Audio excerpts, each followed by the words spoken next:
Okay, thank you. First of all, I would like to call your attention to a couple of things.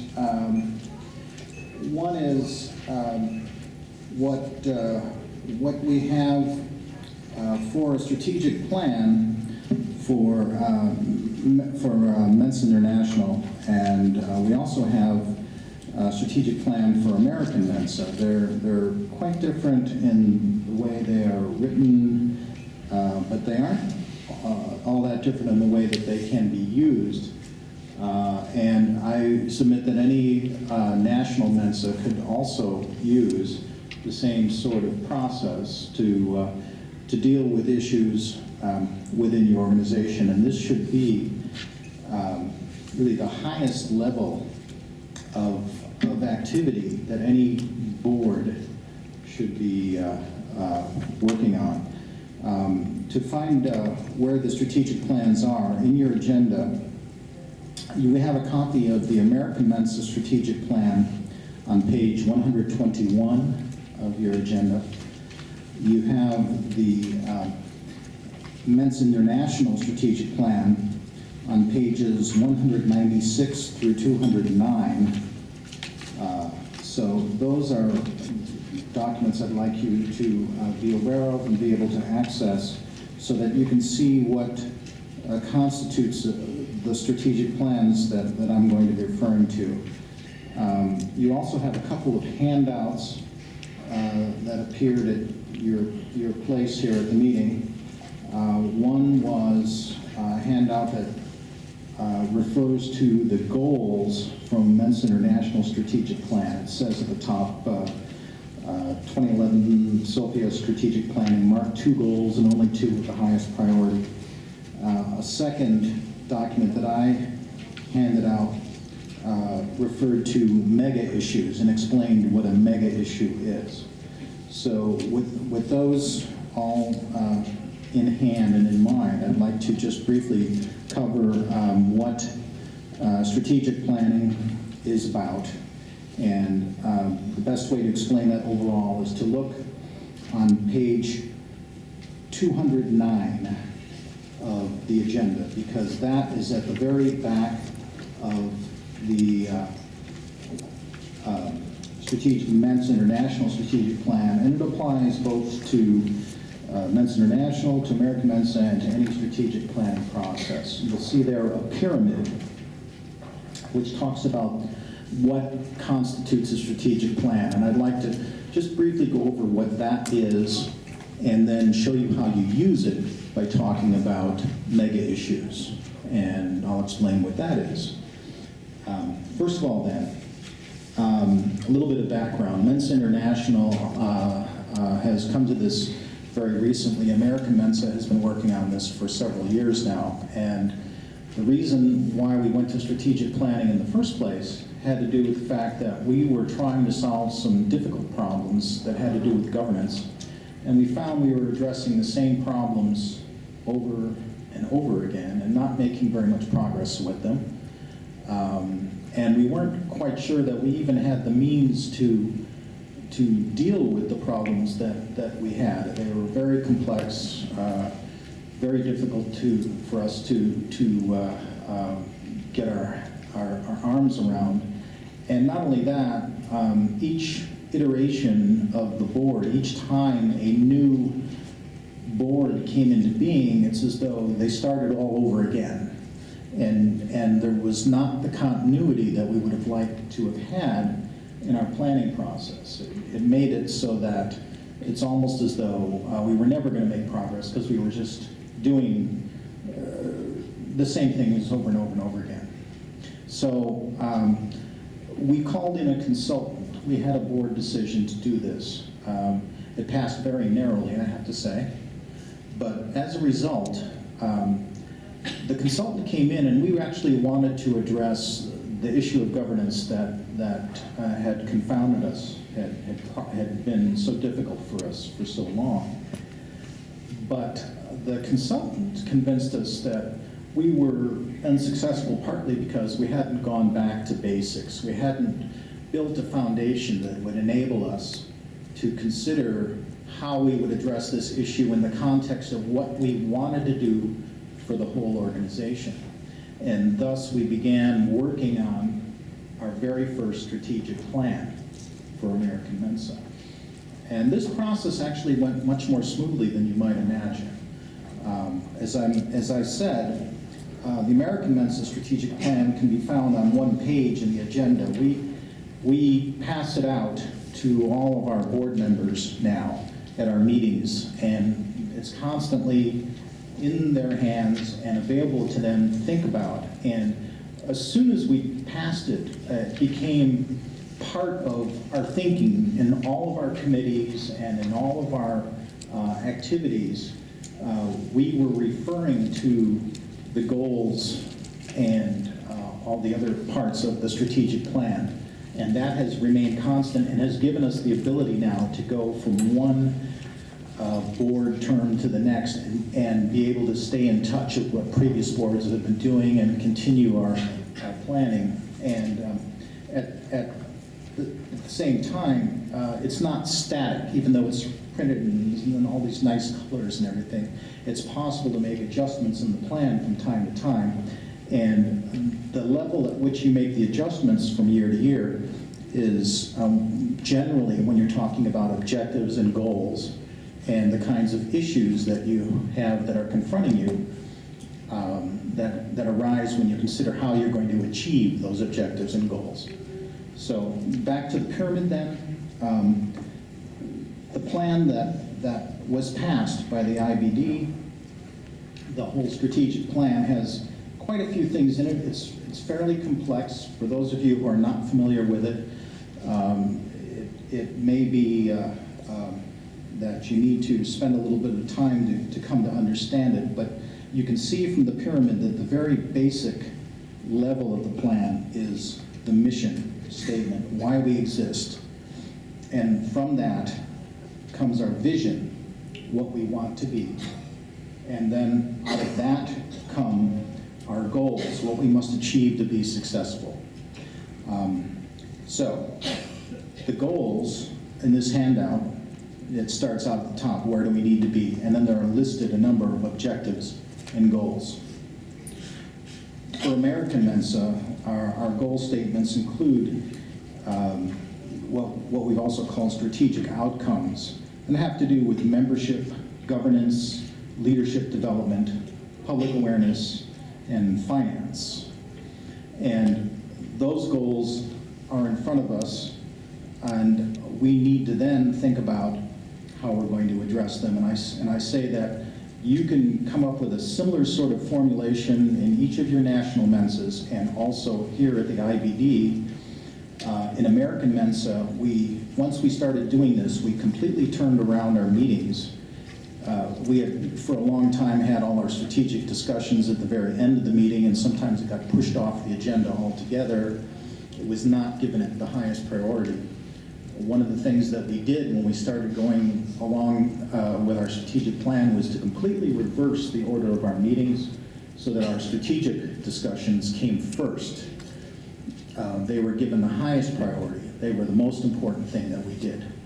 And certainly there are other things that are important, making appointments and doing all sorts of other business that you must do, passing a budget and so forth. But at the beginning of each meeting, we have a strategic discussion, and we take up an issue that we've deemed to be extremely important and needs to be addressed by the board.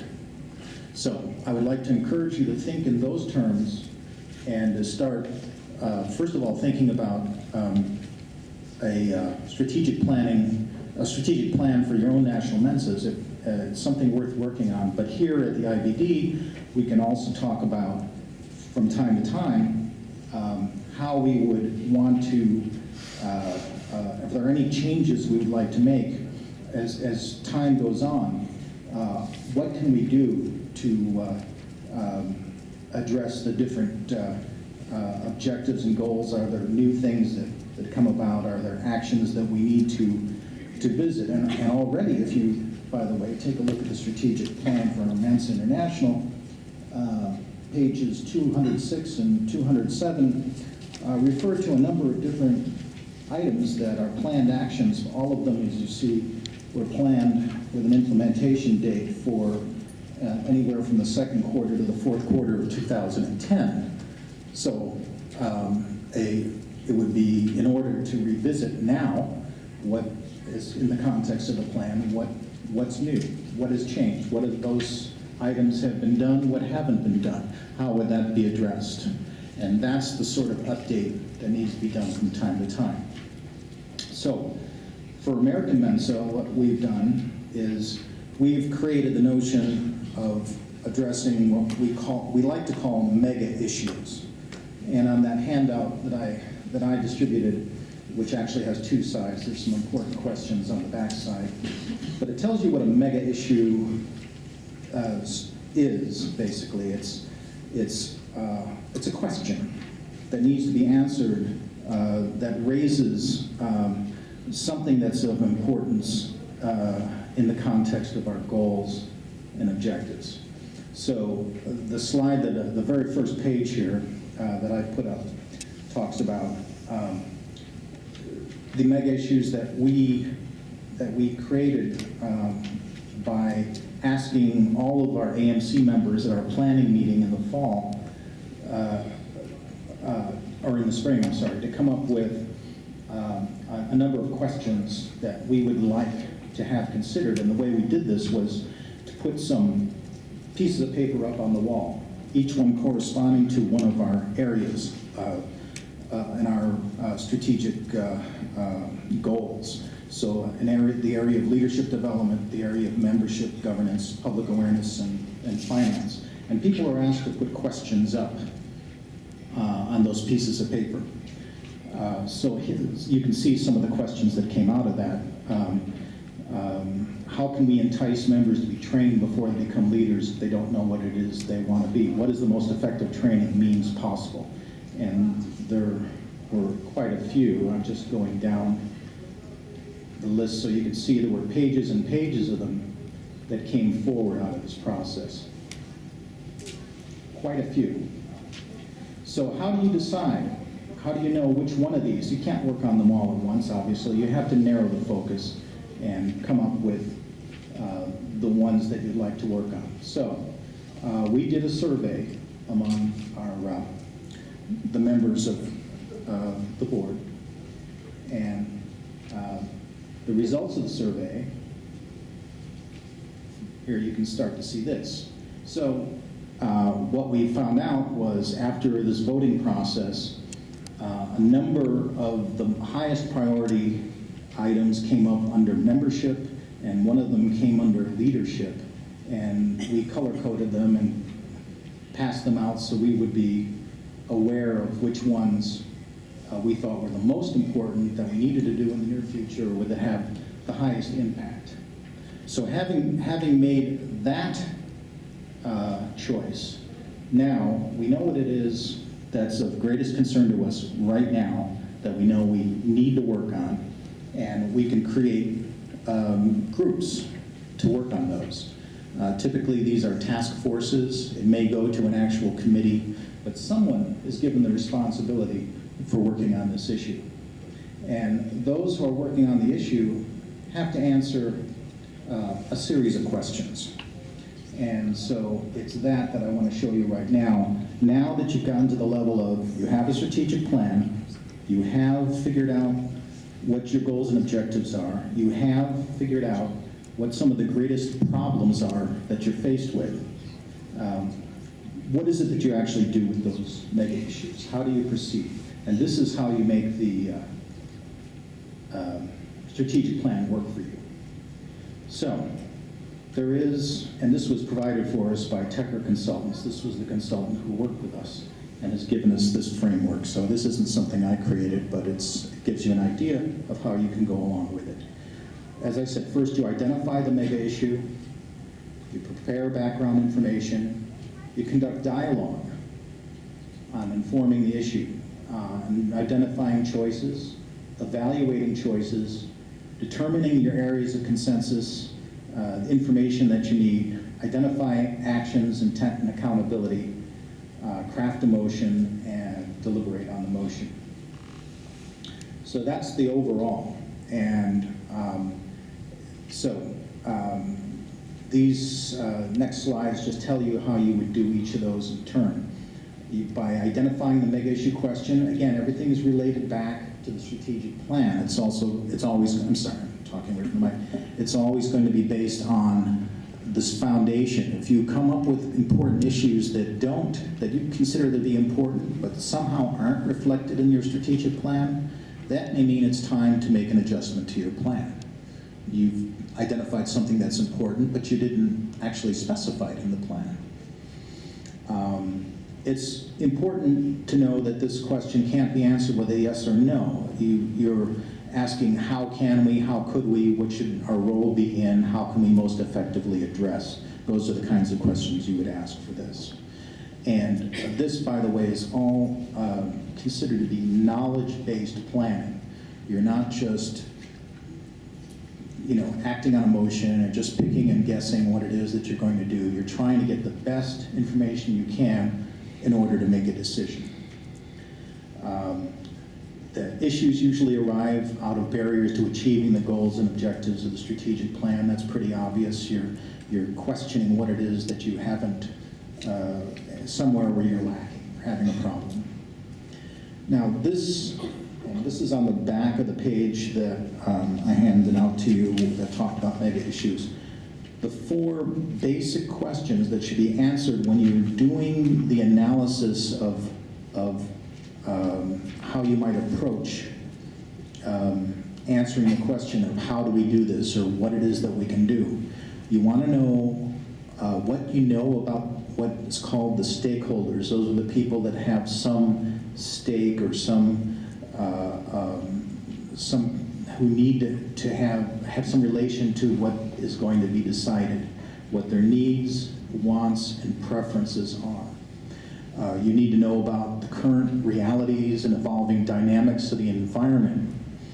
And then you also need to know what the capacity and the position of the organization is that's relevant. What can you do? What sort of resources do you have? Or what time frames do you have? And then what are the ethical implications?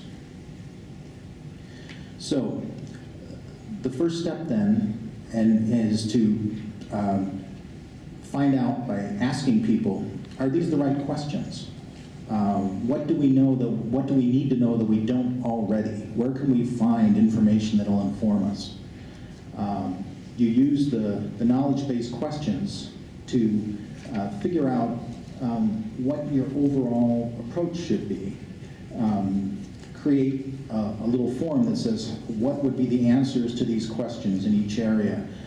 Generally, what you're going to find is you get some results that are stronger in one area or the other, or you might get an answer that sounds great, but it's just ethically the wrong thing to do. You're going to find that out by examining the whole spectrum of decisions that occur to you. Ultimately, you want to prepare a preliminary background information document. We've had some really great success in American Mensa since we had a couple of approaches, a couple of issues that we took this approach on. Local group funding was one, and there have been other issues that we've used this kind of approach that we were able to solve problems that we hadn't solved successfully before. So I can tell you that it does work. And then you test your preliminary results and then revise your insights. And if you don't have a background paper, you can still address the issue by saying, what do we think we know? How do we know? What do we observe? What's the basis of our thinking? You have to have some reason for making some choices. And then this goes over those questions once again. What do we know about our needs, wants, and preferences? And then this breaks it down. What information, what are the sources, how will we collect it, what decisions do we want to make, how will we tabulate it, how will we analyze and interpret it, how will we report it. All are elements of the decision that can be done by the task force that you've appointed to look at this before it's brought back to the board, which again will make the strategic decision one way or another based on this information. And then you do the same thing about the current realities and dynamics. Here are some elements that might go into that. current conditions, trends, assumptions about the future, about the capacity and strategic position of an organization that's relevant. So we're talking about finances, core competencies. That means what abilities, what do we have? How can we actually do this? Are people able to do this within our organization? What do we have the resources to do it? Intellectual assets, processes. In American Mensa, we're very fortunate because we have a national office staff that helps us a great deal with doing some of these analyses. I understand that in your national Mensas, you won't always have paid staff who are available to help you. So you'll have to take that under consideration if you're trying to do this with all volunteers. And yet, it's still an approach that you can take even if it's with all volunteers. You just have to understand the time frames involved and what you're able to do. And then the ethical implications. And then the change strategy itself, you can orient yourself to how to do this, try it out on some issues, and then change your board meeting agenda and process as we did to make sure that you're giving consideration to the strategic plans, strategic issues, and you're giving them their due rather than kind of pushing them off and just dealing with routine things. And then refining and adjusting the process over time, which means looking at your strategic plan. Is it adequate? Do you need to make some changes? Are your goals and objectives definitely will change over time? We have a planning meeting every year where we primarily look at goals and objectives, but we can also consider the higher levels of the plan. And I know that Willem wants to look again at the vision part of the Mensa International strategic plan. So you can always go back and refine that if you think it's needed. I think that's probably all the time I have, but I'd like to entertain questions, and I'd also like to invite you, if you wish to talk with me some more about this so I can explain more about how American Mensa has done it and how you might find some value in this approach. I'll always be available to do that. But any questions? No. Questions? No questions. That means I did either really good or really bad. I'm optimistic. Clayton. I just want to say something I learned. I liked it that you said it's knowledge-based decision-making. And I think I realized that in our board, we do a lot of opinion-based decision-making. So thank you for that. Very good.